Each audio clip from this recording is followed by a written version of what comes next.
ஜல்லிக்கட்டு என்ற பெயரில் கால்நடைகளை துன்புறுத்துவது வன்முறை என்று எழுத்தாளர் பூமணி சாடியுள்ளார்.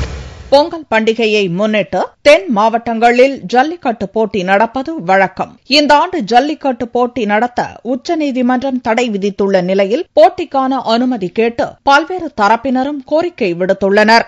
ஆனால் ஜல்லிக்கட்டிற்கு எழுத்தாளர்கள், சமூக ஆர்வலர்கள், மிருக வதைக்கு எதிரானோர் கடும் எதிர்ப்பு தெரிவித்துள்ளனர். பொங்கல் தினமே கால்நடைகளை பெருமைப்படுத்தும் விழா. அவ்விழாவில் ஜல்லிக்கட்டு என்ற பெயரில் மாடுகளை ரணப்படுத்துவது ஏற்றுக்கொள்ள முடியாது என்றும் அது ஒரு வன்முறை என்றும் இந்த ஆண்டுக்கான சாகித்ய அகாடமி விருது பெற்ற எழுத்தாளர் பூமணி தெரிவித்துள்ளார். எத்தனையோ விஷயத்தை இழந்துட்டு வந்துட்டீங்க. எங்களுக்கு இதுதான் பெரிய சுப்ரீம் கோர்ட்டு போறாங்க. வேதனையா இருக்கு.